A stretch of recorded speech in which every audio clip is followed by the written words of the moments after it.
Salut à tous les amis, c'est Momo, ravi de vous retrouver aujourd'hui pour une nouvelle vidéo. J'espère que vous allez bien, moi ça va super et aujourd'hui on se retrouve pour une nouvelle vidéo un peu sur la continuité de la vidéo que j'avais faite avec Elliot, Chadli et Momo où on avait parlé de l'OM dans une super discussion foot où j'ai pris énormément de plaisir à parler de mon club avec des amis et avec des vrais fans de l'OM qui maîtrisaient très bien le sujet. Aujourd'hui on va encore parler de l'OM, on va parler de Nuno Tavares et de l'avenir du jeune latéral portugais. L'OM doit-il le conserver? C'est la question que je me pose au moment de faire la vidéo et vous allez voir que j'ai vraiment un avis sur la question. Je vais essayer un peu de développer, on va essayer un peu de revenir sur l'aventure de Nuno Tavares à l'OM et sur faut-il le conserver la saison prochaine. Alors on le sait, Nuno Tavares fait beaucoup de débats au sein de la communauté marseillaise. Rares sont les joueurs qui clivent autant parce que c'est vrai que y en a qui vont louer le fait qu'offensivement il apporte beaucoup, il y en a qui vont louer le fait qu'il a un énorme potentiel, il y en a qui vont louer ses débuts absolument tonitruants lors du mois d'août, lors du mois de septembre, où il avait été merveilleux et il avait vraiment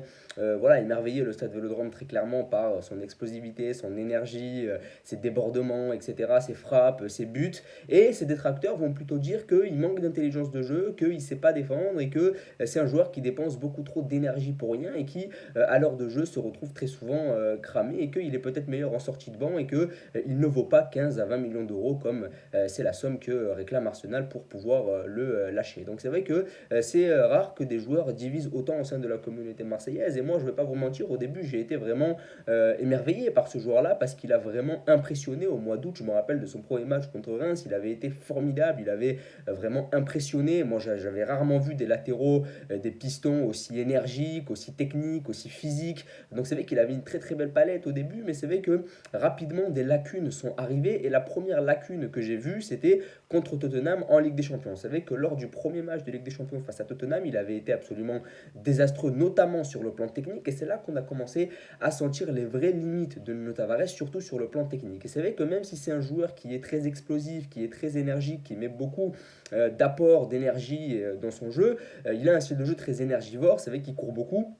Mais c'est que c'est un joueur qui n'est pas très intelligent. Moi, c'est ça qui me marque vraiment avec Nuno Tavares, c'est que c'est un joueur qui a un gros potentiel, c'est un joueur qui peut encore beaucoup progresser, mais c'est un joueur qui n'a pas de QI foot. Et ça, c'est extrêmement problématique quand tu joues à ce poste-là, à ce poste de piston, c'est que il te faut un vrai QI foot, c'est-à-dire il faut réfléchir, c'est-à-dire que tu vas pas monter à chaque fois. Il faut aussi des fois récupérer, il faut aussi des fois savoir ne pas faire l'appel à ce moment-là parce qu'il faut économiser son énergie et que avant d'être un piston offensif qui marque des buts et qui fait des passes D, bah, tu dois surtout défendre. Tu as tout le couloir et c'est vrai que quand tu as tout le couloir, il faut être super endurant, mais à des moments donnés, tu es un être humain et tu es fatigué. Donc à un moment donné, il faut aussi gérer ses efforts, et c'est ça, et c'est à ça qu'on reconnaît un grand joueur. Le grand joueur, c'est gérer ses efforts. Vous regardez tous les plus grands latéraux du monde, c'est des joueurs qui vont pas monter tout le temps, qui vont pas tout le temps être offensifs. Par exemple, je prends l'exemple de Kyle Walker, il est très bon que ce soit offensivement ou même défensivement, mais c'est pas un joueur qui va monter tout le temps.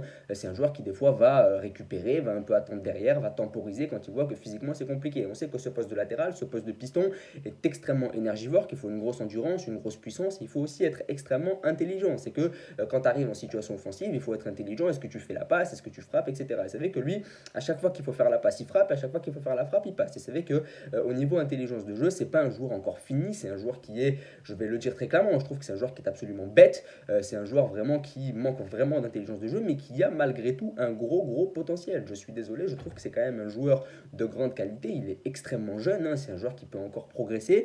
Mais c'est vrai qu'à ce poste-là de piston, on lui a donné énormément de responsabilités dès le début. Est-ce que c'était lui rendre service que de donner à ce jeune joueur qui finalement n'a pas vraiment d'expérience? Il a joué à Benfica, il a joué à Arsenal, mais il n'a jamais été un cadre à Benfica, il n'a jamais été titulaire à Arsenal. Et c'est vrai qu'on lui a donné tout de suite les clés du camion quand il est arrivé, sous prétexte qu'il avait joué à Arsenal. Et c'est vrai que le jeu de l'OM de Tudor, lorsque Tudor arrive au mois d'août, c'était de baser le jeu sur les pistons. À droite, avec un Jonathan Klaus confirmé, international français, qui sortait de deux très belles saisons à Lens. Donc donner les clés du jeu à Jonathan Klaus, c'était pas choquant finalement, avec un joueur qui connaissait la Ligue 1, qui était un international français. Mais donner les clés du jeu de l'autre côté à Nuno Tavares, qui est un joueur qui n'est pas encore fini sur le plan mental, qui n'est pas encore assez intelligent pour assumer ce genre de responsabilité, c'est vrai que c'est extrêmement problématique. Et ça, on peut le reprocher à Igor Tudor. C'est vrai que le style de jeu de l'OM se base énormément sur les pistons, c'est ce que je disais dans la vidéo, c'est ce qu'on disait dans la vidéo avec Chadli, Momo et Elliott, c'est que les pistons, c'était vraiment la base du jeu de l'OM, c'était ceux qui allaient créer. C'est vrai que Payet a été mis sur le banc, donc ta seule caution créative, c'était tes pistons. Et c'est vrai que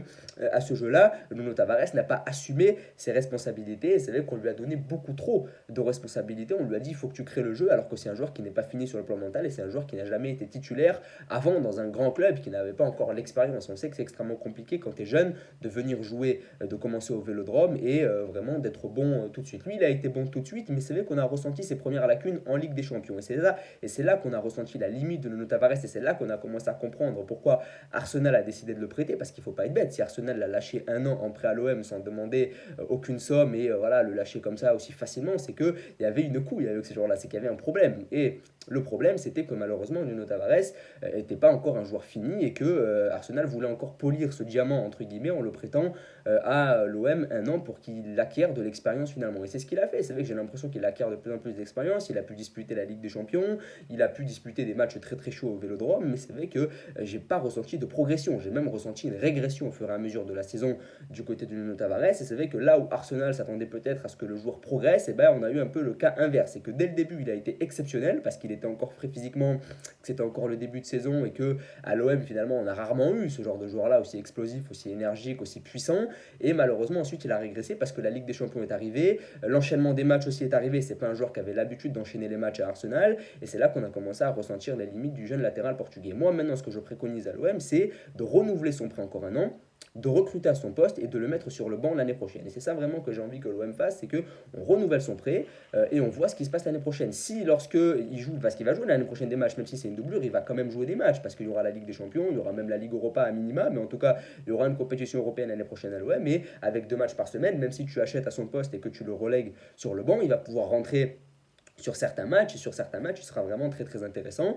Je pense vraiment que c'est un joueur qui est en sortie de banc et vraiment un joueur qui peut énormément apporter par son explosivité et son énergie. Et c'est vrai que sur un laps de temps très court, 20-30 minutes, c'est un joueur qui ne s'épuisera pas sur ce laps de temps-là et qui pourra faire valoir toutes ses qualités d'énergie, d'explosivité, de puissance, etc. Maintenant, c'est vrai qu'on a vu aussi beaucoup de failles défensives du côté de Nuno Tavares. Et comme j'ai dit, c'est là où il manque un peu d'intelligence de jeu, c'est que c'est un joueur qui monte énormément, qui est très très actif. Il a 6 buts cette saison, donc il marque beaucoup de buts. Il n'a pas de passe décisive, mais c'est un joueur qui apporte énormément. Mais sa qualité de centre est à revoir. Sa qualité de frappe, il est à 6 buts, mais il a dû tirer au moins 150 fois cette saison des frappes. Mais vraiment, il a les deux pieds, mais il en rentre aucune. Hein.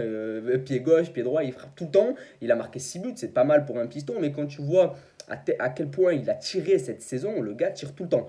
Le gars tire tout le temps et malheureusement, il n'a pas assez de buts pour un gars qui tire autant. Parce que, je suis désolé, Nuno Tavares n'est pas défenseur. À chaque fois qu'on le voit jouer, il n'est pas défenseur. Il fait tout sauf défendre. Et il peut remercier Kolasinac derrière lui qui est là pour sauver ses fesses, entre guillemets. Parce que sinon, il défendrait jamais ce joueur-là. Et c'est vrai qu'il a un peu oublié son rôle de base qui était un rôle plutôt défensif. C'est un défenseur. Et moi, j'ai vraiment du mal à voir ce joueur dans une défense à 4. C'est vrai que c'est un joueur qui est assez limité. À part si tu le mets vraiment dans une défense à 5 où il est piston sur le couloir et où tu as un défenseur central gauche qui va vraiment couvrir ses arrières ou même un milieu de terrain qui va couvrir ses arrières, sinon tu peux pas faire jouer Nuno Tavares. Et ça c'est extrêmement problématique parce que c'est un joueur qui finalement se retrouve un peu bridé, qui se retrouve un peu limité et qui ne peut pas jouer dans tous les plus grands clubs d'Europe. C'est un joueur qui par exemple ne pourrait pas jouer au Real, qui pourrait pas jouer au Barça, qui pourrait pas jouer au Bayern parce que c'est des équipes qui jouent avec une défense à 4 et qui comptent sur des latéraux qui défendent bien.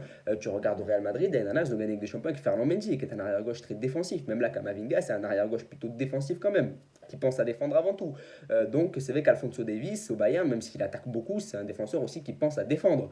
Voilà, c'est la même chose. Donc c'est vrai que quand tu es un piston comme ça, comme Nuno Tavares qui est extrêmement offensif, il faut aussi se rappeler, se souvenir que tu es défenseur avant tout. Et j'ai peur aussi, et ça c'est un peu l'ouverture que je vais faire, j'ai peur de ce genre de latéraux qui vont de plus en plus penser à attaquer, qui vont vraiment négliger leur priorité, leur poste principal, leur fonction principale qui est de défendre. Et ça, c'est vraiment problématique pour l'avenir du poste de latéral parce qu'on a de plus en plus affaire à des latéraux qui pensent qu'à attaquer. Et avec en plus le développement du poste de piston, on va avoir que des pistons qui auront tout le couloir et qui forcément vont tout donner offensivement et qui vont oublier de défendre parce qu'ils vont être complètement cramés parce que assurer tout le couloir, c'est très énergivore. Donc c'est vrai que ce joueur-là manque d'intelligence de jeu. Il a des bonnes stats offensives, 6 buts, mais quand on voit à quel point il tente, on se dit que 6 buts finalement c'est plutôt maigre. C'est un joueur qui ne défend pas beaucoup, pour un défenseur, c'est un joueur qui ne défend pas.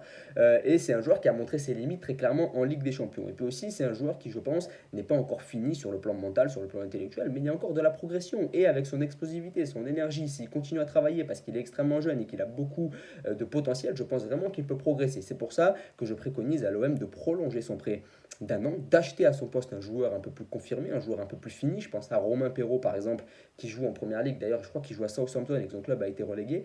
Voilà, un latéral comme ça, ou même on avait pensé à un latéral qui joue à l'Hellas Vérone, je crois, un Serbe, je ne me rappelle plus de son nom, mais voilà, recruter à son poste et puis le mettre en doublure, le faire rentrer, et puis avec 2 matchs par semaine, il jouera quelques matchs titulaires, et là, il aura le temps un peu d'être fini sur le plan mental et de prendre de l'expérience.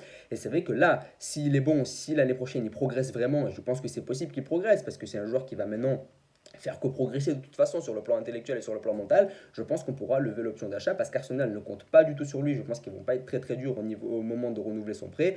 Et après, il faudra investir la somme si ce dernier progresse, 15-20 millions. Bon, dans le marché d'aujourd'hui, 15-20 millions, c'est pas grand chose, mais c'est vrai que quand tu es l'OM, il faut réfléchir à 2 fois avant de mettre 15 à 20 millions sur un joueur qui n'est pas encore fini. Donc voilà, n'hésitez pas à me dire ce que vous en pensez, amis Marseillais, à vous abonner, à liker et à partager. Merci beaucoup, bonne journée à vous.